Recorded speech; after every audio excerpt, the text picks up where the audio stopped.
I'm delighted to take part in this event. We have learned that there are different criteria to classify history, and I wanted to propose another one. If we do our work well, the new criterion would be for Agora Talentia and after Agora Talentia. As time is limited and I want to share quite a few ideas with you, I'm going to go directly to the points. My discourse comes from psychology, education, and therefore it is a little bit different, but from what I heard since 9 o'clock this morning, it links up perfectly well with a lot of the things that I've heard today, which is natural, of course. There is a document on the website of the development of talent and excellence that includes things that I'm not going to have time to say. When we're talking about talent at school, what are we talking about? To do this very quickly and not to enter into discussion, I'm going to go to an authority. The authority is to bring here some of the conceptions that are most accepted, widely accepted in psychology in the world. There's one thing that I'm very interested in, and that is highlighting the fact that there are two terms in English. One is gifted and the other is talented, and normally used as synonyms. Other times, of course, they're used as being differences.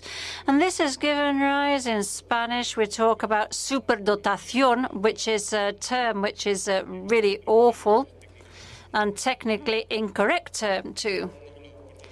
So we have replace that with capacity, that is for skill, which gives rise to a degree or capacity or ability would be the translation, perhaps.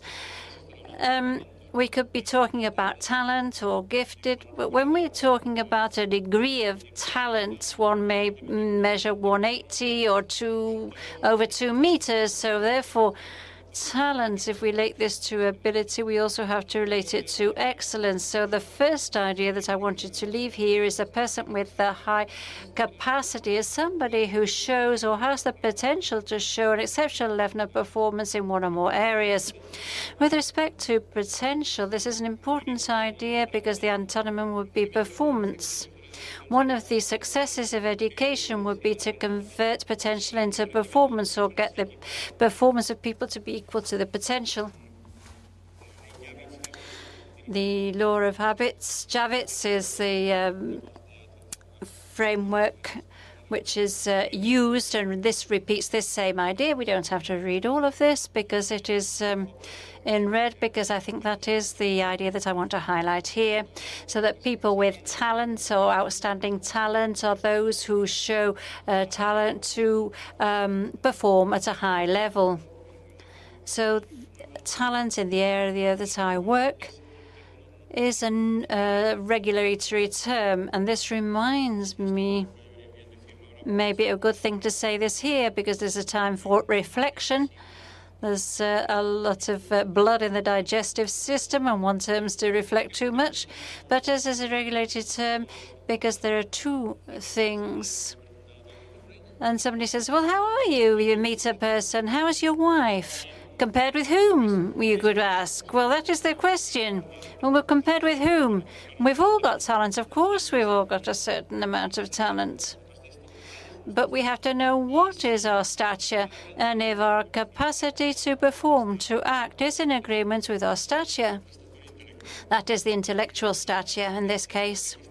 If we resort to these other definitions used by the National Association for Gifted Children, the U.S., only 10,000 members, they say it was people who demonstrate or have the capacity or potential to do so.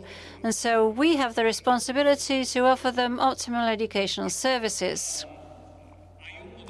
There is a model that I'm not going to go into in detail, but it is an idea here that is a differentiated model of talents and giftedness from Professor Gagné. It's the first time it's in Spanish because this his model. The only thing is I've done is translate it. It is interesting, but it links up to a lot of things that have already been mentioned today. That is that giftedness refers to capacity, the natural capacity. And that doesn't mean innate capacity or ability. We're not going to go into that into detail, but that means that the natural capacity is therefore the opposite to systematically developed capacity. So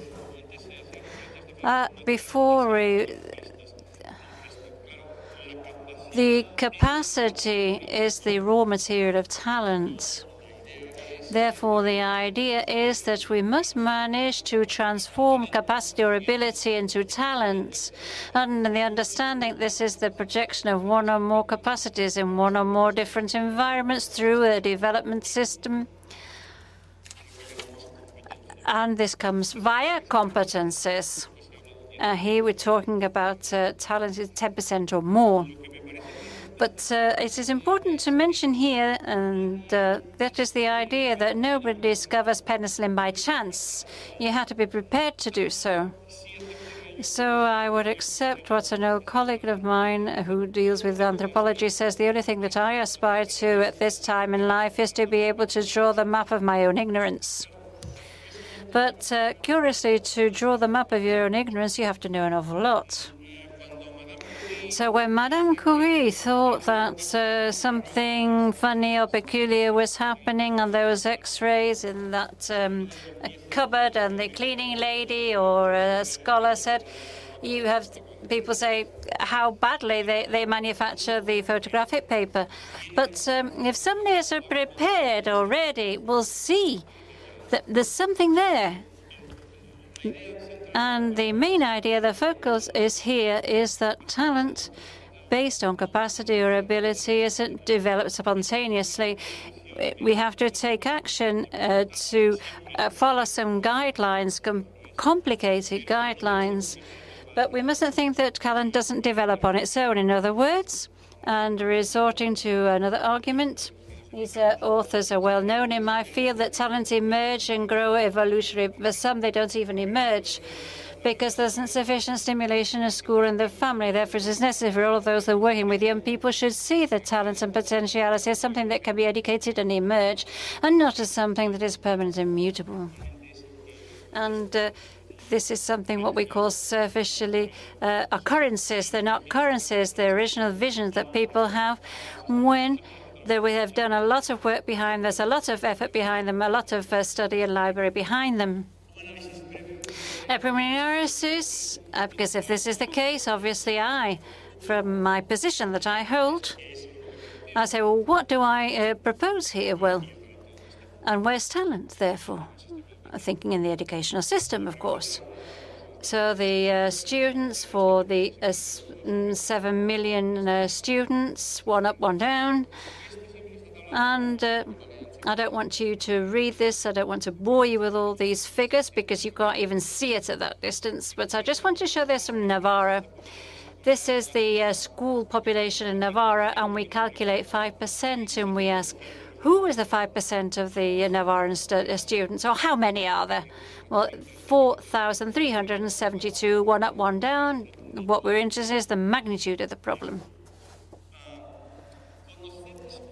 Do we know who are the 5, 6, 7, or 10% of the students in Navarra that have the greatest potential compared with the people of the same, or their peers? If we look at data offered by the Service of Diversity, Orientation and Multiculturality in this last year, the last data that I've been received, 2007-2008, we have identified children with high potentiality, 130.